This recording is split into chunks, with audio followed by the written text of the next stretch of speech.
Alright guys, today I want to react to this video posted by Trags on Twitter.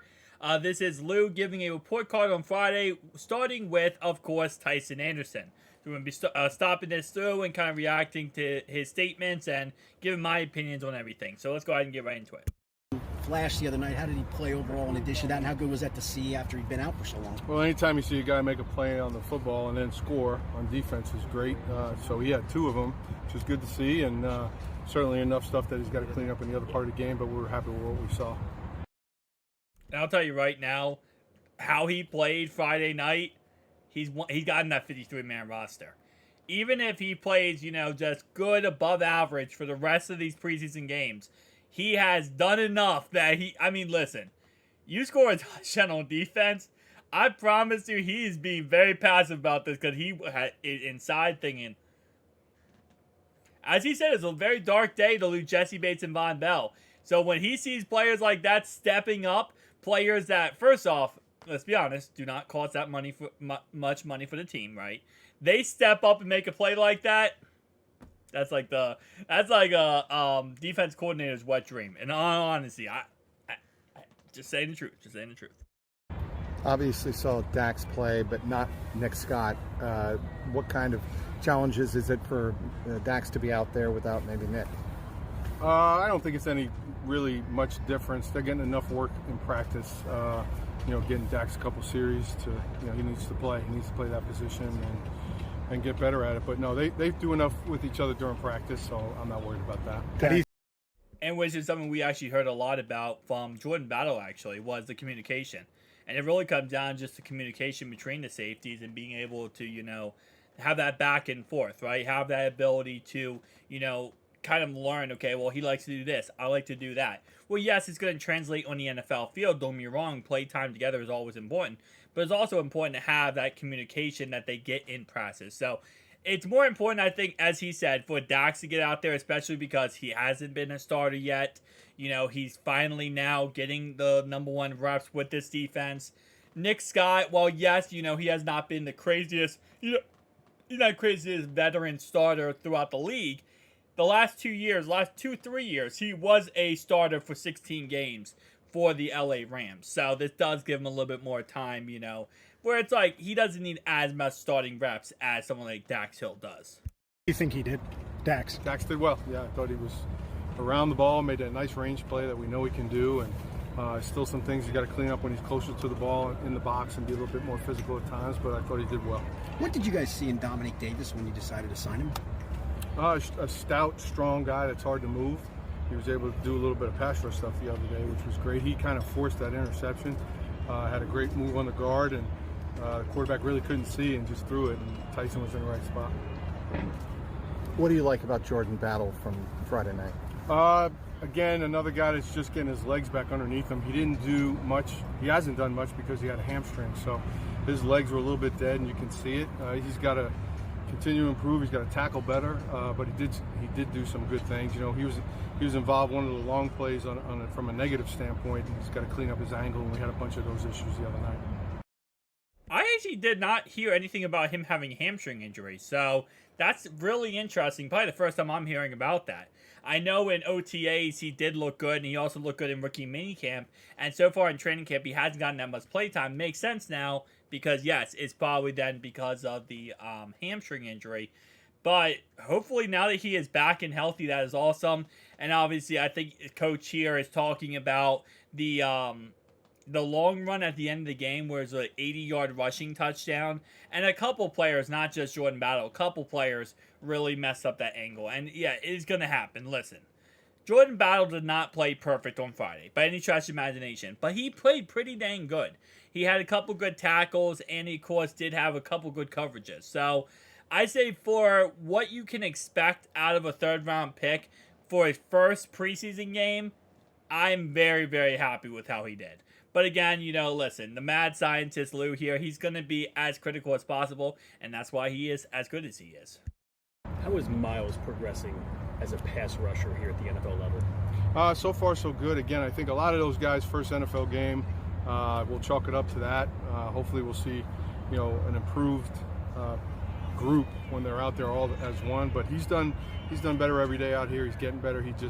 He's just got to, shift it into a different gear when we get out there in the game. Exactly what I was saying. Literally, you gotta always keep in mind the game speed. The game speed is not the same when it comes to college and the NFL. So some of these guys, again, first preseason game, as coach said here, just wrap it up to, or yeah, just say like, you know what, that's pretty much just preseason week 1. It is what it is. And a lot of that is because, again, the speed is just so much faster in the NFL. You're not only are you playing with, a quicker game, you're also playing with grown men versus playing with college people. So there's a lot of different factors that, a lot of these guys, that's all I would say, you can't look too much into preseason. While preseason is fun and we kind of get some glimpse or some answers to things, you can't ever look too much into it. As an evaluator, when you're looking at young guys, how much do you look at game performance in the preseason as opposed to what they're doing out here in the practice? Well, you take it all and put it all together, but there's nothing like live competition, when the lights are on. So we value a lot what they do out here, but we also looking to take a big piece of what the pie is on game day too. A lot of it, honestly, is just like, what you process in training camp should translate to the field, right? What you do in training camp processing, learning different reps or different moves or getting better here and here and here, your real test is, well, yes, you can look perfect in practice. You got to translate that to the field. And as Coach said here, it's the live reps that really make or break everything. A guy like Dominique, who's probably facing an uphill battle from a numbers standpoint, how much does he have to do what he did on Friday night moving forward more consistently to flash as much as anything else? Well, just like all the players, we want them to be consistent. So you have one good game, one bad game. And, we want to know what we're getting every day. So just continue to do what he did, and these roster decisions we made later down the line. But I thought he did well. What do you think he's done consistently? He does well. Yeah, he's done well in the run game, holding the point, and that's a big part of how we have to operate around here. What type of training camp has Zach Carter had for you? Yeah, Zach's done well. He came in. He's been real focused. I'm real happy with everything about him. Strong. He's aggressive. You can see it's his second year. And I mean that in a positive way, so I'm happy with everything he's done. Let's stick with the defensive line theme. Jay Tufele, what'd you see from him? Yeah, Jay's kind of a gamer. I don't know that I necessarily love him out here every day. No, I'm kidding. He's a great kid, great guy, and when the lights go on, he turns it up another gear, and he's shown that it's not just against the other team's 2s or 3s. He's done it in meaningful games for us, so he will add great depth to that position.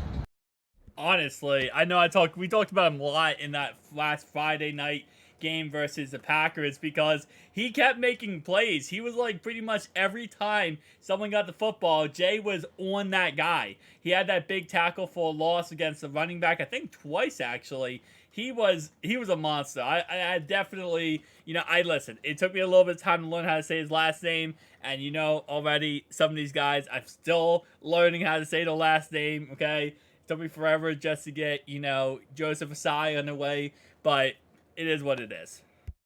We've seen some of the splash plays that DJ's made here at Camp Bragg Turner. Okay. Is he consistently playing well on the plays that we don't notice from a defensive evaluator? Yeah, there's some things, again, he's a rookie. He's going to make error. He had one the other night. They threw a short little glance route, and he was kind of nowhere near it, and he needs to be. But he has a lot of the tools that you look for in a really good cover corner. He's progressing every day. Chuck is doing a great job with him, and there's a good reason why he was drafted where he was drafted, and we're seeing it. And he's a hardworking guy, so sky's the limit for him. Another thing I will say, because now this is over, is that, and people don't realize this a lot, but usually when it comes to corners, the less you hear about them, the better. And the reason why I say that is because usually that means they're not being targeted. Like, for example, if you're a corner and you have 15 tackles in a game, you're like, oh, this guy had 15 tackles. That's not a good thing. What that means is that they kept throwing the ball on you and you kept making tackles because they kept targeting you. But rather than if you're a cornerback and let's say a whole game you don't get targeted at all, that means you're doing your job and you're locking down coverages, right? And as Coach said, yes, there's going to be some mistakes. And again, DJ Turner, as I know he said DJ because Poison Ivy is technically his first name is DJ. But for DJ Turner, he has all the intangibles you want in a cornerback. He has the speed, he has the length, he has everything. So really, as Coach said, he's a great coverage corner, but he needs to, continue to progress and get better, and he'll learn that over time. That's the stuff that, you learn once you get to the NFL. But having the worth ethic, as Coach said here, of, he is, just a hard, what's it called? Not a tough learner. A tough worker. That's what I'm trying to say. He's a hard worker, which is actually something, and I say you might think that happens a lot in the NFL, that a lot of players are tough, workers, because, yeah, they busted their butt to get here to the NFL. Not every single player is.